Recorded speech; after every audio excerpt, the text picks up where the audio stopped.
राहिल और उसका बच्चा सही सलामत हैं। हमें उनसे क्या? तुम तो बारिश को देखो जिससे फद्दान को कहर से निजात मिलेगी। लेकिन तुम समझ क्यों नहीं रहे हो? बारिश राहिल और याकूब के बच्चे की पैदाइश के साथ ही बरसना शुरू हुई है।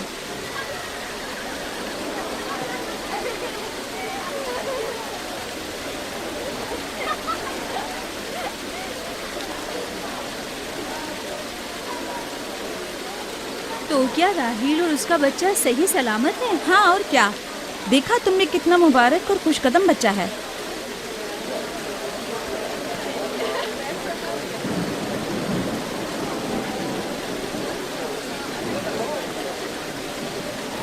आप लोग यहाँ खड़े क्यों हैं? जाओ, दुम्बे और ऊंट की कुर्बानी करो, फद्दान में चरागा करो।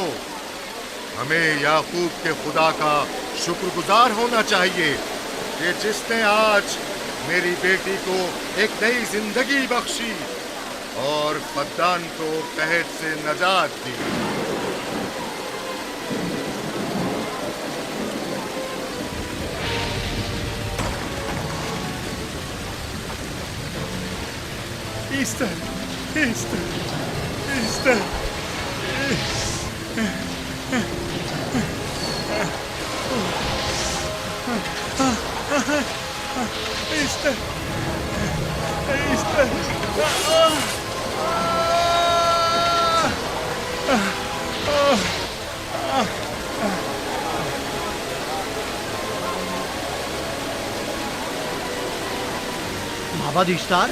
माबाद इश्तार में आग लग गई। माबूद में आग लग गई। वहाँ आग लग गई। माबूद में आग लग गई। माबद इफ्तार में आग लग गई। क्या कहा? क्या हो गया? माबद इफ्तार में आग लग गई।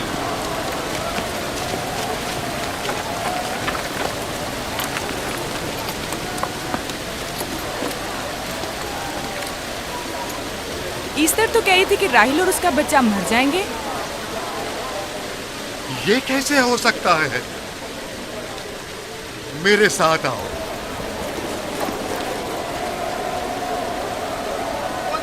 देखो, माबूद में आग लग गई। माबूद में आग लग गई। माबूद में आग लग गई। माबूद में आग लग गई। पानी लेकर आओ, पानी लेकर आओ। जल्दी आओ, जल्दी आओ, पानी लेकर आओ। आग लग गई, आग बुझाओ। आग बुझाओ।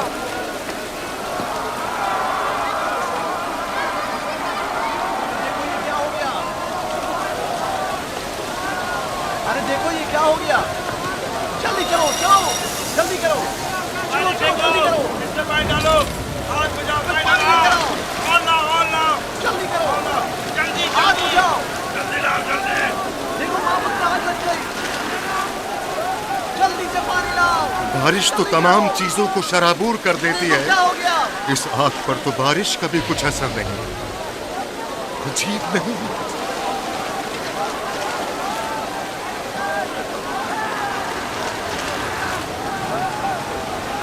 और आग लग गई मेरे अंदर, आग लग गई। आग बुझाओ, बचाओ, बचाओ। पानी डालो, पानी डालो, इसमें पानी डालो। बाबुल को आग लग गई। बाबुल को आग लग गई।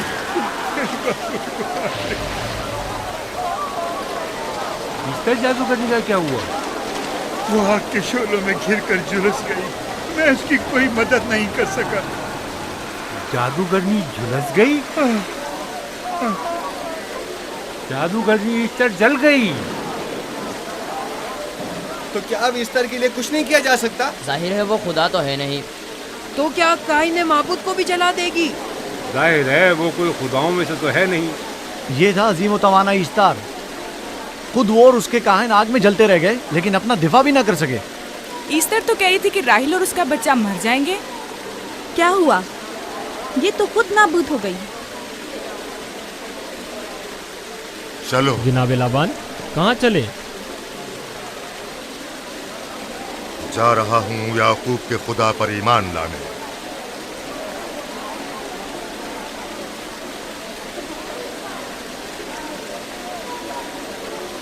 तुम लोग तो कह रहे थे कि याकूब फद्दान के लोगों के लिए बदबख्ती और तबाही का बाइस है।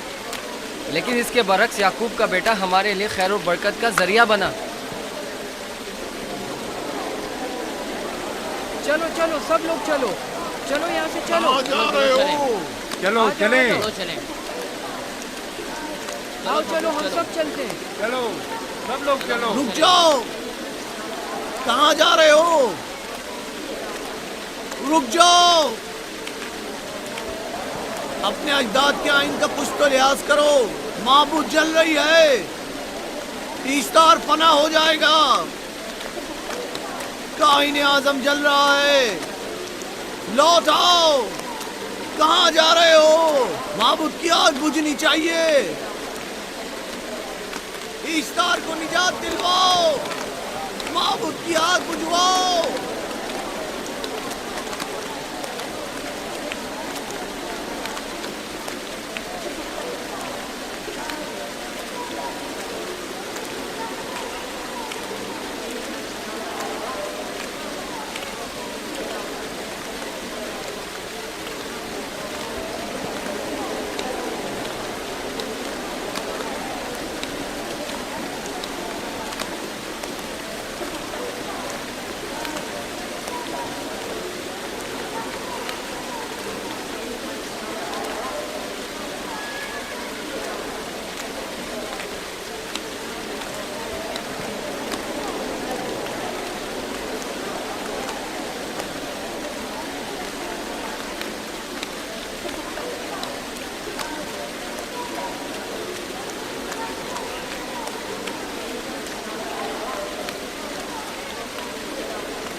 गोया बारान रहमत इलाही ने इन लोगों के जिस्म जान दोनों को पाक कर दिया है।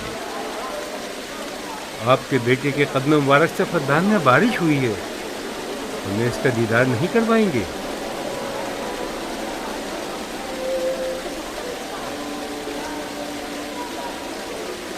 अब कोई जवाज नहीं कि मैं आपकी नबूवत का इकरार ना करूं, क्योंकि मैंने अपनी आंखों से देखा कि आपकी बेटी की आमद माबद की नाबूदी और फद्दान की खुश्कसाली से नजात का सबब बनी।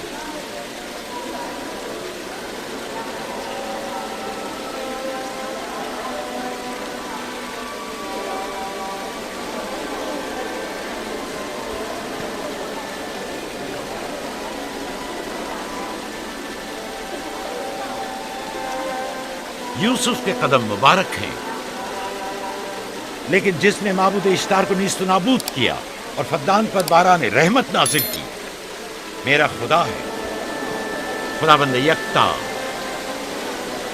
उसे देखना नहीं चाहोगे? मैं और मेरी बीवी ने तो तुम्हारे खुदा को देखा ही था। आज रात फद्दान के लोगों ने भी देख लिया है तुम्हारे खुदा की अजीम कुदरत भी और अपने खुदाओं की जिल्लत और रुसवाई भी। अब आए हैं ताकि खुदाबंद यकता पर ईमान लाए। ऐ नबी खुदा, इनके कुलूब को ईमान के नूर से मुनव्वर कर दे। क्या आप सब भी फारस की बात से मुत्तफिक हैं? हाँ, हम मुत्तफिक हैं। तो फिर मेरे साथ बोलें। हम पत्थरों के तमाम खुदाओं से और दीगर जमीनी खुदाओं से बेजारी का ऐलान करते हैं। हम खुदा यकता पर ईमान लाते हैं। तमाम आसमानों और जमीन के मालिक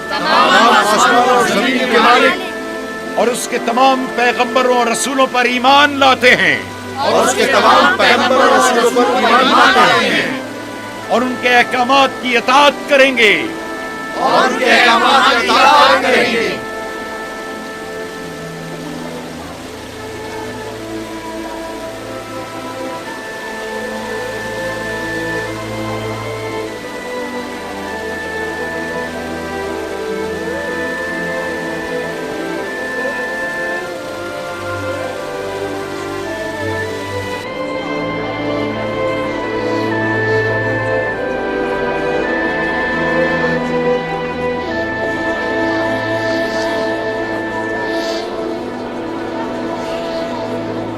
बेगुरात आतिश इश्तार पर खुदा के अजाब को नाजिल हुए 5 साल गुजर गए और 5 साल बीत गए खुरम फद्दान पर खुदा की नेमतों के दरवाजों को खुले हुए।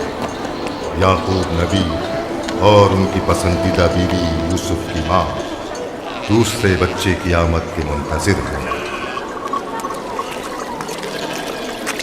यूसुफ। जी माँ। आज हम बाबा के साथ सहरा जाएंगे। ठीक है माँ, बड़ा मजा आएगा, चलेंगे।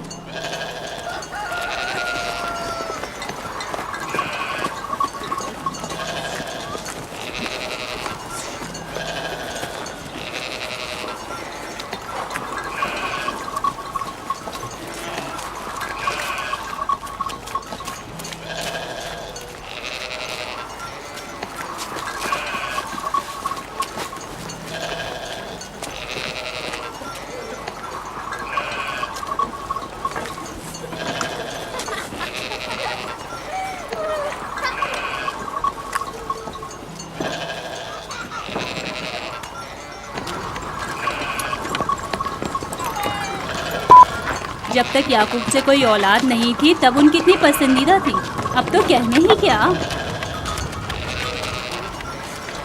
चलो मैं और जुल्फा तो कनीज़े हैं, इसलिए याकूब नबी के साथ सैर तफरी का सोच भी नहीं सकते, लेकिन तुम्हारी माँ क्यों नहीं जाती? शायद मसरूफ हूँ या सहरा में घूमने का शौक ही ना हो, मुझे क्या पता। या फिर तुम्हारा बाप राहिल के अलावा किसी को पसंद ही नहीं करता।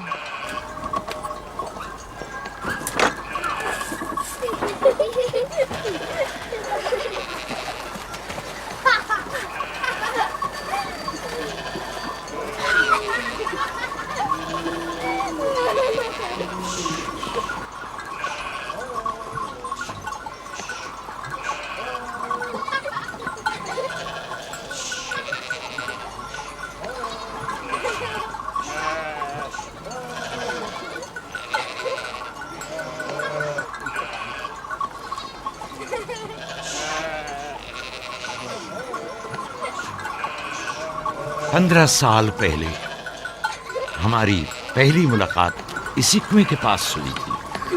हाँ, और मुझे उसी रोज पता चला था कि आप मेरे फूफीजाद हैं। हाँ, और मुझे पता चला था कि तुम मेरी मामूजाद हो। हमारी एक दूसरे से मोहब्बत उसी रोज से है। मेरे बाबा इसहाक और माँ रिब्का ने मुझे तुम्हारी तरफ भेजा। चलें, बच्चे चले गए।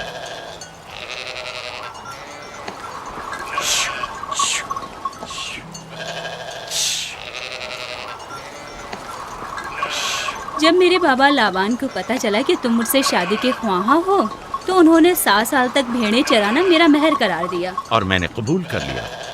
लेकिन फिर 7 साल बाद लाबान ने तुम्हारी बहन लैया से मेरी शादी करा दी। कोई चारा भी तो न था। फद्दान के खित्ते में छोटी बहन की शादी बड़ी बहन से पहले नहीं करते। 7 साल मजीद तुम्हारी खातिर चरवाहा बनना पसंद किया। लाबान जानते न थे कि अगर वो मुझसे 70 साल के लिए भी कहते तो भी मैं कबूल कर लेता। और ये 7 साल कितनी जल्दी गुजर गए। हाँ,